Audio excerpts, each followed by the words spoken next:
você está no canal Espiritualidade e Boas Histórias, né? Para você que nos prestigia, que está aí com a gente, que está curtindo as nossas boas histórias, fica aqui o nosso abraço, o nosso agradecimento, né? Para você que está chegando aí, dá uma olhada no canal, gostou, né? Peço que deixe o seu like, que se inscreva, né? Hoje eu vou contar para vocês uma história muito legal, né? Chamada Serapião. Ela começa assim.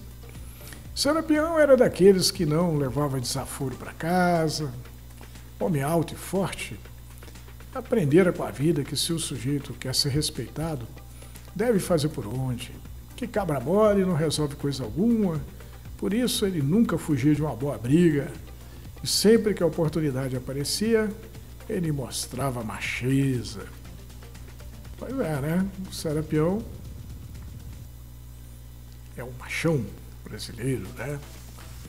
É um modelo que está em extinção, né?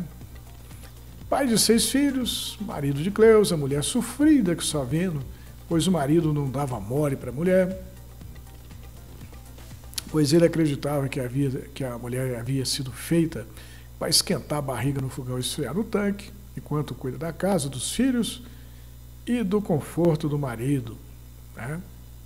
Devoto de São Geraldo, Serapião trabalhava de pedreiro em uma obra, sendo temido pelo seu jeito rude, apesar de ser conhecido que ele vivia na igreja trocando figurinhas com o santo, né? Portanto, ele não podia ser um cabra tão ruim assim, né? Um cabra de todo ruim. Foi um dia, Serapião chamou o filho mais velho, Viriato, pois era a hora do rapaz virar homem, né? Vou lhe contar onde é que fica a porta de entrada do paraíso, meu filho. Paraíso da Bíblia, pai? É esse mesmo. O pai de Viriato carregou o filho até a casa de Dona Balbina, tia de todo mundo da pequena cidade. E quando entrou na casa, foi recebido com a maior alegria pela mulherada. Não demorou, a própria Dona Balbina veio ver qual era o motivo da festa, e quando viu que Serapião estava na casa, abriu um sorriso e ofereceu-lhe um abraço que Serapião não recusou, muito pelo contrário. Ah, o bom filho é a casa torna. Que é isso, tia? Uai, se não é do jeito que eu disse, de que jeito é? Bom, na verdade eu trouxe o meu filho mais velho para conhecer os prazeres celestiais. Viriato olhava desconfiado. Onde já se viu uma coisa daquelas? Como a porta do céu podia ser a mesma que dava acesso à casa das tias?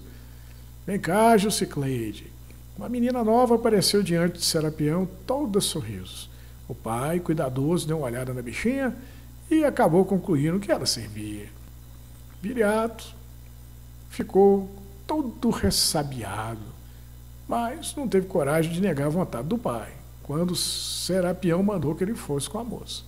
Terminado o serviço, o rapaz chegou na sala de mãozinha dada com Jucicleide, que parecia não conseguir tirar o sorriso da cara, com a cara de quem havia mesmo estado no céu, deixando o pai todo orgulhoso.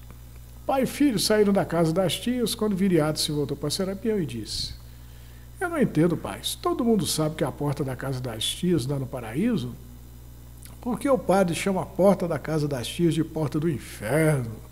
Serapião olhou sério para Viriato. Eu lhe disse que ele revelar o segredo da felicidade, meu filho. E o segredo é que, na verdade, a porta da casa das tias está mesmo no inferno, pois é na casa infernal que mora o prazer da carne, quando na família vive o prazer da alma. Porém, só se reconhece o céu depois de umas voltas no inferno, né? Mas, pai, será que vou achar mais prazer na família que nos braços da Jucicleide? O pai orgulhoso ri. Você não faz ideia do prazer que estou sentindo vendo você, meu filho, que era uma criança até há pouco e agora virou homem. Viriato não havia entendido o que o pai quisera dizer com aquilo, pois Viriato era ainda muito novo e desconhecia o prazer da alma, assim como o pai conhecia. Porém, Viriato viria a conhecer a felicidade da qual o pai se referia. Era só esperar um pouquinho, porque o tempo voa. O fato era que Viriato tinha o pai como um herói, um modelo a ser seguido. Ele queria ser, que nem Serapião, um macho de verdade, sem medo de nada, temido e respeitado por todo aquele que o conhecia, homem rezador, bom marido e pai de família, cumpridor de suas obrigações com a vida. Foi um dia, estava Serapião com Viriato no bar do Tio Magrelo. Um sujeito pouca-rota, de nome Tibúrcio, pai de uma moça chamada Diamina, quando viu Serapião todo feliz com o filho Viriato, se gabando da macheza do menino, lá veio com a conversa mole que o machão estava agonizando, pois as mulheres estavam dominando o mundo.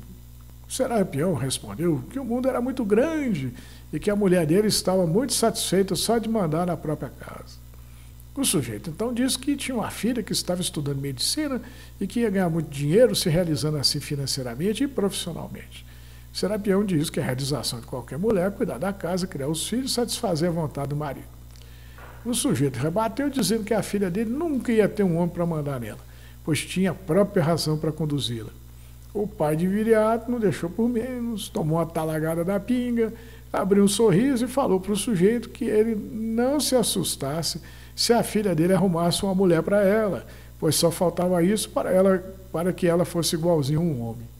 Irado, o sujeito chegou, parou diante de Serapião, que estava de costas para o sujeito, e mandou que Serapião repetisse o que ele dissera se fosse homem. Para Viriato, tudo era festa, porque ele acreditava que o pai não errava, e Serapião adorava um circo, quando se exibia para os amigos. O pai de Viriato, então, se voltou para o sujeito e jogou o resto da pinga, que encheu o copo de Serapião pela metade, na cara do sujeito, fazendo com que todo mundo do bar caísse na risada. Viriato não sentiu a mesma vontade de rir, e quando ele ouviu o estampido de um tiro e o corpo do pai cair no chão sem vida, o que pôs fim à arrogância do fanfarrão, Viriato perdeu o controle e chorou feito uma criança em cima do cadáver. Os anos se passaram. Viriato se casou, teve um filho de nome Serapião Júnior em homenagem ao pai. O menino nasceu com problema de locomoção e dificuldade cognitiva. Mesmo assim, Viriato só não havia conhecido a felicidade ainda porque não conseguia tirar da cabeça o desejo de vingança pelo assassinato do pai. Suelene, mãe de Júnior, passara a levá-lo à casa espírita, onde descobriu o motivo do menino nascer daquele jeito. Lá também lhe revelaram que o espírito que habitava em Júnior era o mesmo que habitara o avô, o Serapião. Quando Suelene disse essas coisas para o marido, Viriato não acreditou, pois ele era católico, devoto de São Geraldo, que nem Serapião, e como bom católico que era, não cria em reencarnação. Como diz o povo, a vida vive dando voltas. E numa dessas voltas da vida, Viriato ouvia a esposa falando de uma tal médica, que uma amiga havia recomendado, especialista no problema do Júnior, e que Suelene estava confiante que o menino ia melhorar quando ocorreu de Viriato perguntar pelo nome da dita cuja. E ele gelou quando a esposa respondeu que a médica se chamava Diamina. Era chegado o momento de Viriato se vingar do infeliz que despachara Serapião. Viriato pensou com seus botões. A vida estava dando a ele a chance da vingança que ele tanto esperava. Viriato então resolveu ir com Suelene até a médica, que os recebeu com enorme carinho, prometendo que faria de tudo para que Júnior conseguisse viver uma vida normal. No meio da conversa, Viriato acabou descobrindo que o pai da médica era mesmo Tibúrcio, aquele que tinha matado Serapião, né? Quando disse a ela que o pai devia ter muito orgulho da filha. Quando então a médica se abriu que nem bala velha, acabando por contar que Tibúrcio estava preso, porque havia matado um homem numa discussão sem sentido. Sabendo onde o alvo de sua vingança estava, Viriato foi atrás do padre da igreja de São Geraldo e perguntou pela pastoral carcerária, pois era desejo dele ajudar quem estava atrás das grades a achar o Cristo. O padre não se fez de rogado e encaminhou Viriato até o responsável pela pastoral. E não demorou para que Viriato fosse visitar a penitenciária onde se achava Tibúrcio, que não reconheceu o filho de Serapião, acreditando que ele fosse um missionário. Eu não tive a intenção de matar ninguém. Quando eu dei por mim, estava com a arma na mão e gritava na minha orelha que eu devia calar a boca do sujeito que estava me ofendendo. Tibúrcio chorava. Eu poderia estar livre aproveitando a vida, Eu estou aqui preso faz tanto tempo que nem sei mais quanto tempo estou aqui. Todos os dias peço a Deus a chance de me desculpar com o homem que matei, que ele me apareça em um sonho, que cairei de joelhos diante dele e lhe suplicarei o perdão. Mas quem vive atrás das grades não sonha a não ser com a liberdade. Já pensei em dar fim à minha vida mais uma vez, porém, quando penso na minha filha me esperando aí do lado de fora, digo para mim mesmo que não posso decepcioná-la mais uma vez. Viriato ouviu tudo o que Tiburcio falou para ele em silêncio. E quando o preso acabou de falar, Viriato lhe disse: deve se perdoar, meu amigo, e procurar reparar o mal que fez fazendo o bem, pois está escrito que o amor cobre uma multidão de pecados. Terminada a visita, Viriato ficou matutando, sobre a situação infeliz de Tiburcio, castigado pela culpa. Contudo, o desejo de vingança falava mais alto aos ouvidos do filho de Serapião, e antes dele sair da penitenciária, após ter conversado com alguns presos, trocado ideias com guardas e companheiros da pastoral, ficou sabendo que toda hora a vingança matava alguém por ali, usando da mão de algum preso, e que não seria difícil contratar o assassinato de Tiburcio. Viriato finalmente achara alguém com quem podia contar dentro da penitenciária para acabar com Tiburcio. O preço era caro, mas, como o gosto da vingança não tem preço, Viriato recorreu a um banco atrás de um empréstimo para pagar o matador. Não demorou muito, o dinheiro estava na conta e Viriato sentiu que o dia da vingança tão esperado estava chegando. Assim que chegou em casa, Viriato encontrou a patroa toda contente, pois, segundo ela, o menino não parava de evoluir. Para provar seu ponto de vista, ela pediu para que o Júnior contasse uma história para o pai. Viriato fez aquela cara de impaciência que fazia toda vez que ia falar com o menino, porque Júnior era devagar de pensar e mais devagar ainda de falar, mas como não queria desapontar a mulher, fez que era todo ouvidos. A Casa de Caridade também tem ajudado Viriato. Eles me falaram que o menino é médium. E o que é médium, mulher? Alguém com a capacidade de ser usado pelos espíritos dos mortos para se comunicar. Ah, nunca ouvi falar que morto falava. Pois eu ouvi, pai Tomé, o espírito de um preto velho cheio de sabedoria, falar pela boca do nosso filho. Viriato soltou uma gargalhada. Ah, tá aí uma coisa que eu queria ouvir também, Suelene. Júlia foi chegando e com alguma dificuldade se sentou ao lado do pai no sofá. Quer mesmo falar com o pai Tomé, pai? Viriato fez que sim, prometendo ao filho que da próxima vez que fosse à casa assistencial iria com ele. O menino arregalou os olhos e disse ao pai que hoje tinha casa. E mesmo a contragosto, Viriato levou o menino lá. Uma vez na casa, orientado por um doutrinador, o menino entrou em transe. Viriato olhava tudo aquilo com um olhar de desconfiança. Para ele, era tudo enganação. De repente, Júnior regalou os olhos e abriu um baita sorriso. Meu filho querido, que bom poder falar com você. Viriato esticou os olhos ainda mais desconfiado. Eu não sou filho de preto velho nenhum. Viriato, meu filho, eu não sou um preto velho, sou seu pai, Serapião. Abrindo um sorriso sarcástico, Viriato pediu para o espírito provar a ele que de fato era o espírito de Serapião. Júnior então fechou a cara e disse: você está planejando matar Tiburcio, meu filho?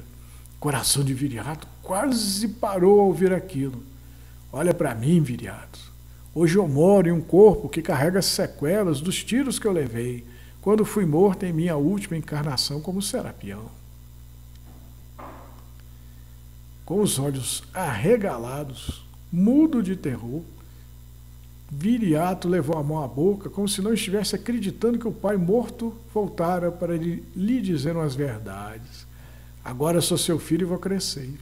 E vou me casar, ter um ou mais filhos, e você pode vir a ser um deles. E eu não quero passar pelo que está passando comigo agora, quando eu tiver os meus filhos. Não quero carregar o fardo de ter que cuidar de você todo estropiado por conta da idiotice que está a ponto de fazer com Tiburcio. Lágrimas começaram a correr dos olhos de Viriato. Deixe que a vida se encarregue de fazer justiça e se permita viver a felicidade de que lhe falei um dia, deixando a vingança de lado, vivendo a alegria de ser o pai na plenitude. Suelene segurava o marido, que não parava de tremer e chorar, ameaçando desabar a tamanha emoção que estava sentindo. O menino então fechou os olhos. O transe havia terminado e Júnior voltado a ser Júnior e não mais Serapião. Júnior tinha sido médium do seu próprio espírito, dado assim voz ao seu passado para que os erros pretéritos não se repetissem no futuro de quem mais ele amava. Como não tinha mais a vingança como foco, mas amar o filho, Viriato se tornou um homem melhor e sua vida ficou mais leve, ainda mais com as melhorias de Júnior sob os cuidados dos amigos espirituais e da doutora Diamina. Viriato achou que havia achado a felicidade quando Suelene disse a ele que a doutora Diamina queria operar Júnior, que a doutora achava que com a operação Júnior poderia andar normalmente. No entanto, a operação era cara.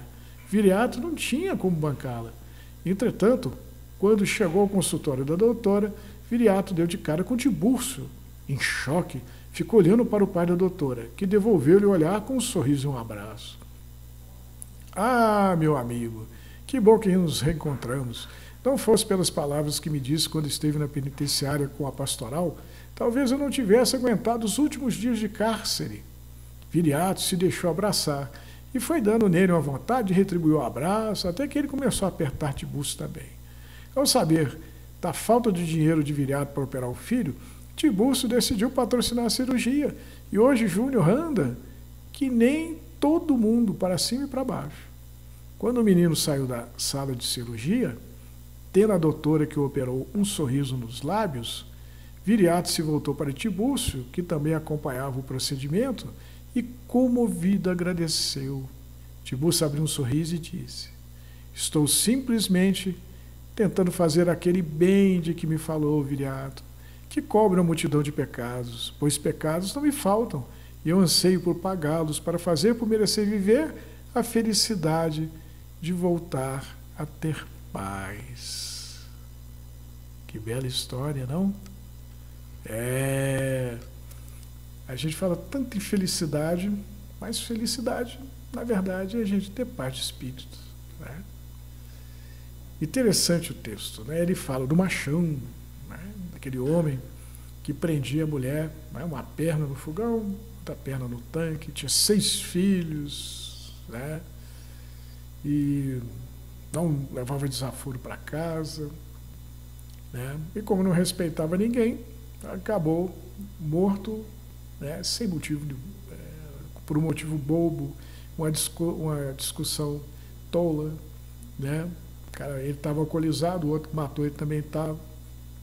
Coisas bobas, né? Então a história do Serapião mostra claramente, né, as consequências, né, das nossas inconsequências, né? O Viriato ia lá, né, matar aquele que matou o pai dele.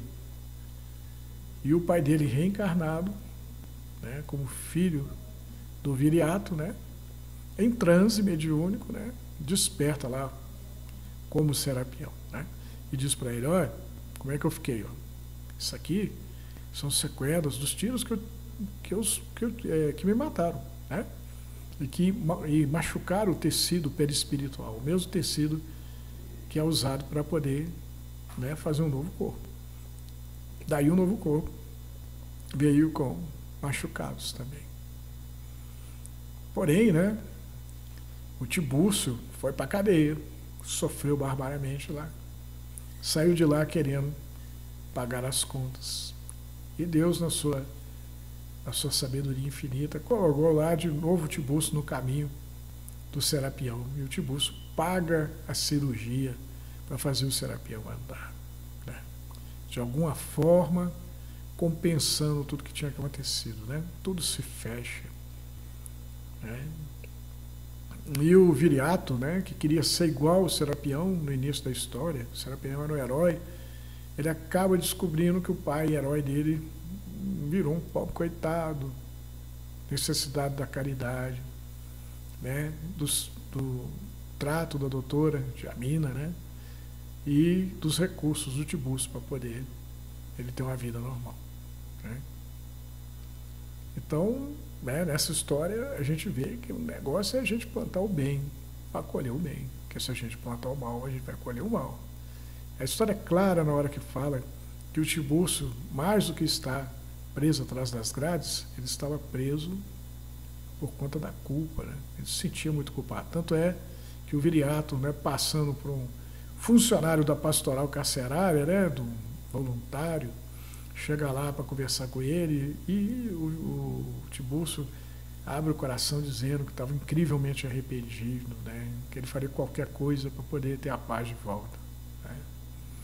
Aí o Viriato começa a pensar, né, e o Viriato tinha aquela coisa da vingança, né, mas diante, né, da revelação feita pelo espírito do pai dele mesmo, fala: olha, Viriato, sai dessa, que essa é ruim. É buraco sem fundo. A vingança não leva a lugar nenhum. Vai levar você a ter uma tremenda dor de consciência. Né? Então, eu acho que a história é uma boa história, né? É uma história boa para a gente refletir. É uma história que leva a gente a concluir que um grande negócio é perdoar sempre, né? Para que a gente não acabe preso, né? Por conta da culpa, né? A culpa nos prende. O negócio é andar a cabeça leve, tranquilo, procurar perdoar sempre, amar sempre, servir sempre, agradecer sempre. Deixar o Serapião no passado, né? O modelo ultrapassado, né? O machão hoje, na modernidade, lava, passa, cozinha, ajuda a patroa, procura ser companheiro, né? Procura ser paciente, perseverante, ajudar a criar os filhos, servir de exemplo. E na fé, procurar ser caridoso. Espero que vocês tenham gostado dessa boa história. Fiquem com Deus e até a próxima boa história.